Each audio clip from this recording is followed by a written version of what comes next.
Esse é o Periculum Libertatis, o podcast de Direito Criminal da Liga Acadêmica de Direito da UF Volta Redonda. Eu sou Maria Paula e hoje estão aqui presentes as ligantes Sara Crisóstomo, Sueli Cruz e Ene Franco. Hoje nós vamos falar sobre o caso Eloá, um caso de grande repercussão midiática. Vamos falar um pouco sobre as nuances desse caso e como a mídia influenciou no seu triste desfecho. Sara, você pode falar um pouquinho sobre a inteligência policial no Brasil e como ela foi falha nesse caso, relacionando um pouco com o que aconteceu com a mídia, a interferência que ocorreu? Claro. Bom, antes de falar de como foi problemático a influência da mídia em torno do caso de Eloá, é importante a gente salientar como que funciona, essa negociação. Bom, a primeira parte, o primeiro tópico dessa negociação funciona isolando de forma correta o local. Então, tem que ser estabelecidos parâmetros e perímetros diferenciados de concentração entre policiais, repórteres e civis. Na área de risco, a área mais próxima do evento crítico, deve ficar somente o negociador, o gerente da crise e o grupo tático. O segundo tópico é que não é ideal e não se deve oferecer nada ao transgressor. Então, se ele pedir ou você supor que você deva, não deve, porque você coloca as autoridades em uma situação psicológica de inferioridade perante o transgressor, dando-lhe a falsa impressão de que elas estão dispostas a ceder tudo para que ele solte os reféns. E de que ele está no controle, Exatamente. Outro tópico, não faça sugestões alternativas. Eu vou fazer isso, se você fizer isso. Esse tipo de situação não deve ser feito durante uma negociação. E não envolva não policiais no processo de negociação. E nesse caso, o que ficou muito enfático foi o envolvimento da mídia. Então, agora começando realmente a falar sobre essa influência da mídia no caso da Eloá, que foi tão problemática essa presença da mídia. Bom, o Lindenberg ele decide liberar dois amigos da Eloá, e Nayara, que estavam na casa para fazer o trabalho de geografia, eles estavam fazendo um trabalho de geografia, e a partir desse momento que a imprensa começa a agir, quando há a libertação dos amigos, E aí o foco virou-se para a Eloá e a Nayara. A imprensa fazia plantão do lado de fora do prédio, onde o cárcere acontecia. Transmitiam todos os detalhes em tempo real. A população ligava a TV, independente da hora ou canal que escolhessem. A única coisa que se falava e noticiava era sobre o sequestro de Eloá. Essa cobertura em tempo integral foi o estopim para o descontrole da situação. Foi possível notar a elevação dos ânimos após Lindenberg disparar um tiro contra a imprensa. Bom, com a transmissão em tempo real do cárcere privado e o auxílio de uma televisão que tinha no apartamento, Lindenberg assistia e tomava conhecimento de cada passo e estratégia que a polícia traçava. Logo, estava sempre um passo à frente e, por conta disso, conduziu de forma autônoma e soberana. Bom, totalizando 50 horas do sequestro, o programa A Tarde é Sua, exibido pela Rede TV e apresentado por Sônia Abrão, conseguiu com que Lindenberg entrasse ao vivo e concebesse uma entrevista a nível nacional com o cárcere ainda em desenvolvimento e as jovens sob o domínio do criminoso, bloqueando a linha que era utilizada pela polícia para o contato com o negociador. Naquele momento, a então apresentadora estava desenvolvendo ali um papel de negociadora, a todo momento tentando convencer Lindenberg de pôr um ponto final naquela história. A cobertura do caso envolvendo o sequestro de 2 jovens tornou-se um grande espetáculo por parte das grandes emissoras da TV, que tinham como objetivo sempre trazer mais e mais informações sobre a situação. Logo, uma notícia inconclusiva dependia de uma subsequência, o que fazia com que os telespectadores ficassem sempre ao aguardo, de um próximo capítulo e, consequentemente, as emissoras conseguiam manter o pico de audiência. Nesse momento, o direito à informação ultrapassou os limites do que era mais importante ainda, que é a vida. O direito à vida. E a importância ali estava sendo pautada na audiência, em mostrar o que estava acontecendo, e ignorando totalmente as vidas que estavam ali em perigo, como a da Eloá e a da Nayara. Para além de informar, o objetivo então naquele momento era conseguir um furo de reportagem. Bom, de acordo com o psicanalista Jorge Forbes, o contato estabelecido entre imprensa e Lindenberg fez com que tudo se tornasse uma espécie de praça pública.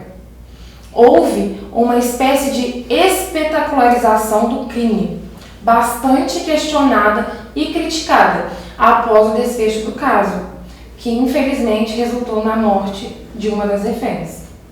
A mídia e a polícia foram corresponsáveis pela trajetória que o crime trilhou. A imprensa, por sua vez, erroneamente transmitindo o crime exclusivamente para o próprio réu, e a polícia sendo inteiramente manipulada pelas ações e pedidos.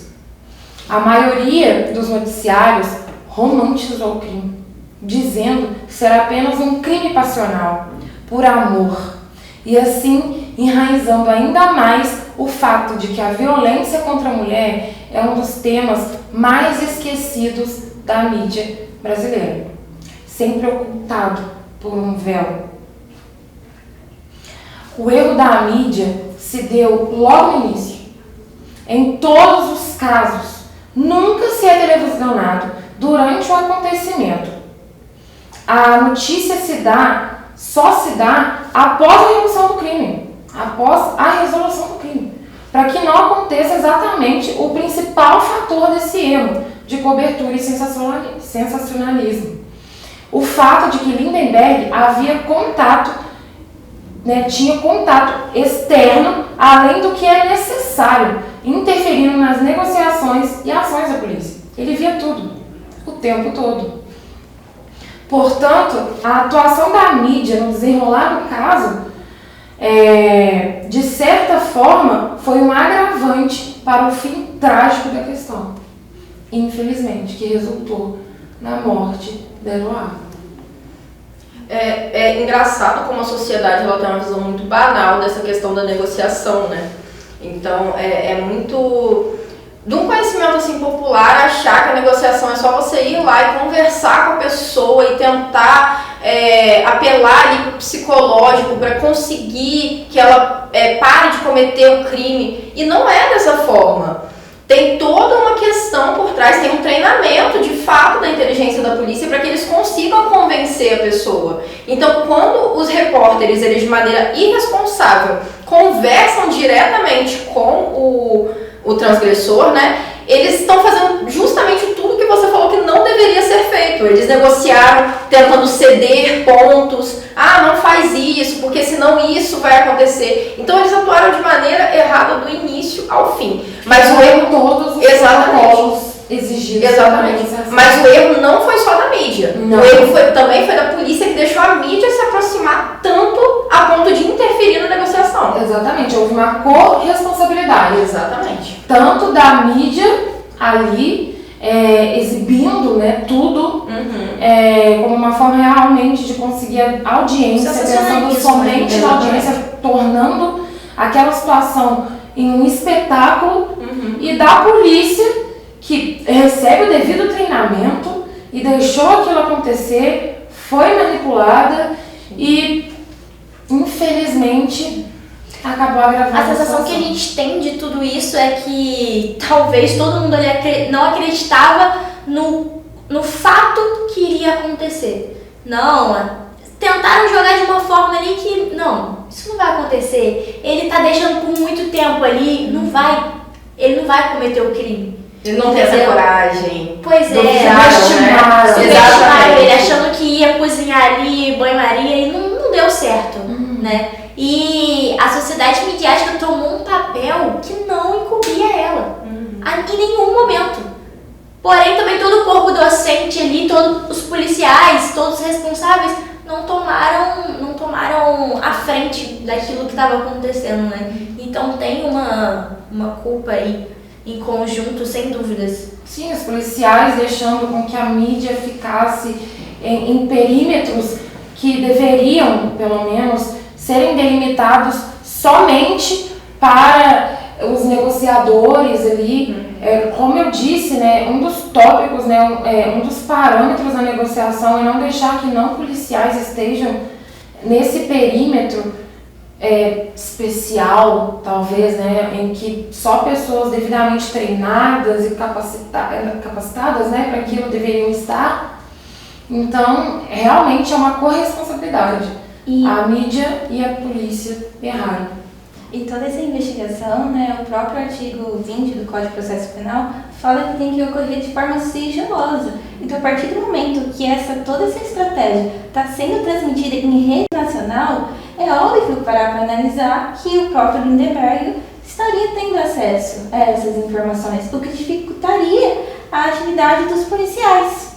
Exatamente, foi como eu disse. Em todos os casos, nunca se viu o que aconteceu no caso do Eloá. Nunca se é televisionado durante o acontecimento, sabe? A notícia só se dá após a resolução do crime. E não foi isso que aconteceu. Então, o Lindenberg estava ali o tempo todo no controle. Tanto das reféns, tanto do que acontecia do lado de fora. Então, ele sabia qual passo dar a cada momento. Então, em nenhum momento ele ficou inseguro sobre o que fazer, porque ele já tinha as rédeas nas suas mãos. Já tinha toda aquela informação que... Exatamente. Que foi dada para ele. Exatamente. Sabe? De forma... Literalmente de mão beijada. Exatamente. Não, e infelizmente o feminicídio é muito comum no Brasil, né? Nós vemos muitos casos ao longo todos esses anos, desde que aconteceu esse caso da Eloá, mas o dela, na minha concepção, é ainda mais triste, porque ela era muito nova e foi um crime que poderia ter sido evitado. Porque na maioria das vezes o agressor ele não tem esse momento anterior de colocar a vítima em cárcere privado e isso ser televisionado para depois ele cometer o feminicídio propriamente dito, né? Então foi uma situação assim que perdurou por muito tempo, que a polícia poderia ter evitado com um trabalho de inteligência policial adequado e de negociação adequado. Exatamente. Sueli, você pode falar um pouquinho pra gente, então, sobre o que a gente pode tirar de conclusão desse caso, trazendo um pouco, né, desse envolvimento da mídia, sobre como isso foi prejudicial e como isso pode ser evitado nos casos daqui pra frente. Muito obrigada, Maria Paula. A partir desse momento, podemos perceber duas grandes lições. O primeiro diz respeito à atuação da mídia, como a nossa colega Sara estava falando, como também a utilização de armas não letais frente aos casos de sequestro.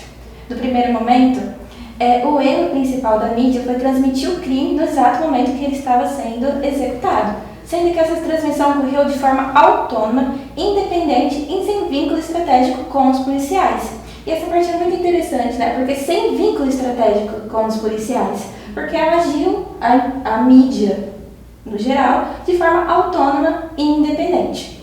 No mesmo momento que estava vendo a reportagem transmitida para milhares de pessoas, os policiais estavam planejando as possíveis estratégias e Lindenberg tendo acesso a essa toda tomada de decisão, favorecendo que ele ficasse, assim como colocaram, à frente de toda a situação. Além disso, essa transmissão simultânea fez com que a atuação dos policiais ficasse limitada aos pedidos realizados por Lindenberg. Logo, a atuação da mídia deve ocorrer sempre depois do fato e também não transmitir as negociações feitas em sigilo pelos policiais, porque isso de alguma forma pode atrapalhar as investigações futuras. Para além disso, no segundo momento, podemos refletir sobre as técnicas policiais de investigação e uso de armas não letais frente aos casos de cárcere. Quando falo de arma não letal, quero abranger as armas que possuem menor potencial ofensivo, que atualmente está regulada pela Lei nº 3060 de 2014. No caso concreto em questão, fica evidente que a investigação policial não ocorreu junto com a inteligência policial, como deveria ter ocorrido nos casos. Para Estorante, o perfil do sequestrador é o que determina a ordem dos disparos. E essa avaliação é feita a partir de perguntas durante a negociação, das atitudes do criminoso e das informações coletadas com a inteligência e com os reféns libertados. O que não ocorreu no caso em questão. Existem vários exemplos no Brasil que as armas não letais foram usadas junto com a investigação policial e os resultados foram ótimos. A partir disso, é possível compreender que o apoio da inteligência policial junto com o uso de arma não letal utilizado pela polícia é de extrema importância para que um cárcere possa ser resolvido de forma menos letal. Quanto menos morte haver, melhor será o resultado da polícia para todos os envolvidos e para a sociedade. Acho que é aquilo que eu tinha comentado antes mesmo, né? Aqui você fala que a partir da negociação você consegue, por meio das respostas e do comportamento do criminoso, traçar o perfil dele e realmente ver a melhor forma de libertar ali a vítima, como o caso dela que era um cárcere. E a mídia ela não sabe fazer esse tipo de questionamento. Esse questionamento que instiga a pessoa a poder liberar a vítima, né? Então a pessoa acha que ela está ajudando ali, que ela está apelando para o emocional do sequestrador, mas na verdade não, na verdade ela está inclusive atrapalhando, porque ele se sente numa posição de poder, numa posição superior, né? E aí ele sente que ele pode fazer exigências. Então isso atrapalha, como atrapalhou, né? Nesse caso concreto, no resultado. Voltando... Quando há essa investigação que ocorre do lado de fora da mídia, os policiais têm um amplo espaço para pesquisar qual é a melhor arma não letal e ideal para aquele caso concreto. No caso da Eloá, infelizmente os policiais entraram com arma de fogo e aquilo, como a gente pôde ver, resultou em uma análise trágica, né? Assusta, né, a pessoa que está ali, o próprio o transgressor, né, ele se assustou com aquilo ali e o reflexo dele foi assassinar a Eloá e quase assassinou também a Nayara, que era outra vítima do caso. Então, como você mesmo falou, tudo tem um impacto psicológico. As escolhas da polícia, elas não são por acaso, elas não são à toa. E eles tiveram esse trabalho de inteligência policial, nesse treinamento, e não souberam aplicar no caso prático. Eles fizeram tudo errado, do início ao fim. Exatamente. Erro ao fazer com que Nayara voltasse para um cárcere que ela já tinha sido liberada. Erro a aceitar, né? Às vezes nem tão intencionalmente, mas são treinados para isso e aceitar e ficar aí a par de uma manipulação midiática. Então, foram muitos erros que... Sim. Eu penso que, de certa forma, ali, a mídia, né, e como também alguma parte dos policiais começaram a encarar essa situação como uma forma de atuação. De certa forma, algumas pessoas acharam que poderia ali negociar com ele e ok, é dessa forma que acontece. Não é dessa forma. Entendeu? Esqueceram todo o passo a passo, esqueceram como que funciona através da inteligência, sabe? Querendo até mesmo se colocar numa posição heróica, né? De eu conseguir fazer com que ela fosse libertada. Sim. Em nenhum momento ali o pensamento era salvar a Eloá. Era um pensamento de conseguir audiência, era um pensamento de se colocar numa posição de o salvador da pátria, mas não era pensando na segurança e do bem-estar. De mostrar os fatos, de mostrar o que está acontecendo, dar cobertura de tudo, entendeu? Foi uma coisa muito, muito de sensacionalismo, uma coisa de muito na hora, olha só o que está acontecendo, vamos mostrar, vamos capturar. entendeu? Faltou muito dessa inteligência policial, claro, faltou muito do respeito mesmo da sociedade midiática, né? Até mesmo pela família.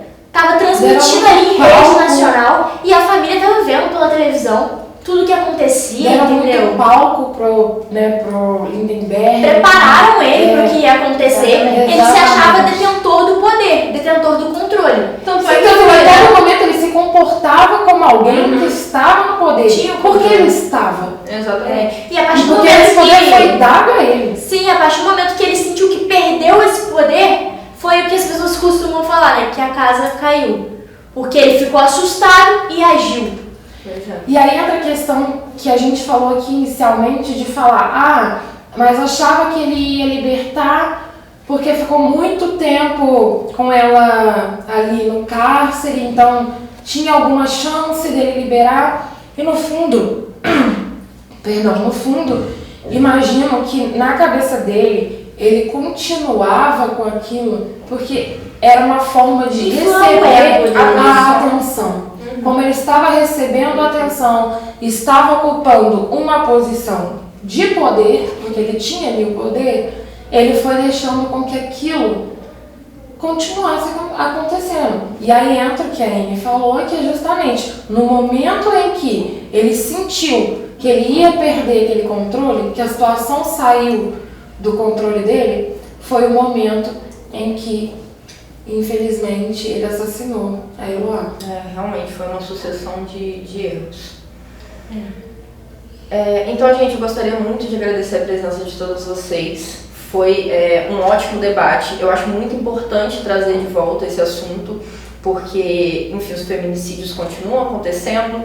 É um caso que ele pode voltar a acontecer, e aí eu espero que, se ocorrer isso de novo, a polícia saiba lidar, saiba colocar freios na mídia para que a gente possa colocar a vida acima de qualquer sensacionalismo, acima de qualquer direito à informação que possa vir a existir. Que seja um caso que sirva de exemplo, mas não do que deve ser feito, mas o que não deve ser feito. Exatamente. Infelizmente, teve que acontecer um desfecho tão trágico para que nós tivéssemos essa lição, né? Então esse foi o episódio de hoje da Película Libertatis. Até logo!